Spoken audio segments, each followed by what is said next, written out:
कलियुग आलंय हे काही घटनांमधून खरं वाटायला लागतं। आता हेच बघा, राजकीय महत्वाकांक्षा बाळगणाऱ्या बापाने निवडणुकीत तिसरं अपत्य अडसर ठरेल म्हणून पोटच्या मुलीचा जीव घेतला। ही अमानुष घटना नांदेडच्या मुखेड येथे घडली। आरोपी पांडुरंग बाबूराव कोंडमंगले हा बाराहली चौकामध्ये वास्तव्यास आहे। त्याला एक मुलगा आणि जुळ्या मुली आहेत। गावचे सरपंच पद ओबीसी साठी राखीव असल्याने त्याला निवडणूक लढवायची होती, मात्र 3 अपत्य असल्यास आपल्याला निवडणूक लढवता येणार नाही, म्हणून त्याने 29 जानेवारी रोजी दुपारी 12 वाजता मुलगी प्राची हिला दुचाकीवर बसवलं।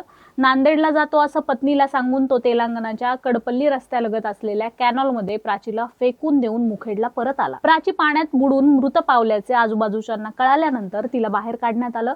येडपल्ली पोलिसांनी दिलेल्या माहितीच्या आधारे त्याला ताब्यात घेण्यात आलं, तेव्हा त्याने आर्थिक विवंचनेतून आपण काय केलं आपल्याला माहीतच नसल्याचं सांगितलं। पत्नीला जबाब देण्यास बोलवल्यावर खरं कारण समोर आलं। तो ओबीसी असल्याने आणि लोकांमध्ये वावर असल्याने मितभाषी असलेल्या पांडुरंगला लोकांनी फूस देऊन निवडणुकीत उभा राहा असं सांगितलं। तोही तयार झाला। त्यातून वकिलानं 3 अपत्य चालत नसल्याचं सांगितल्यानं त्यानं हा सगळा भयंकर प्रकार केल्याचं समोर येतंय।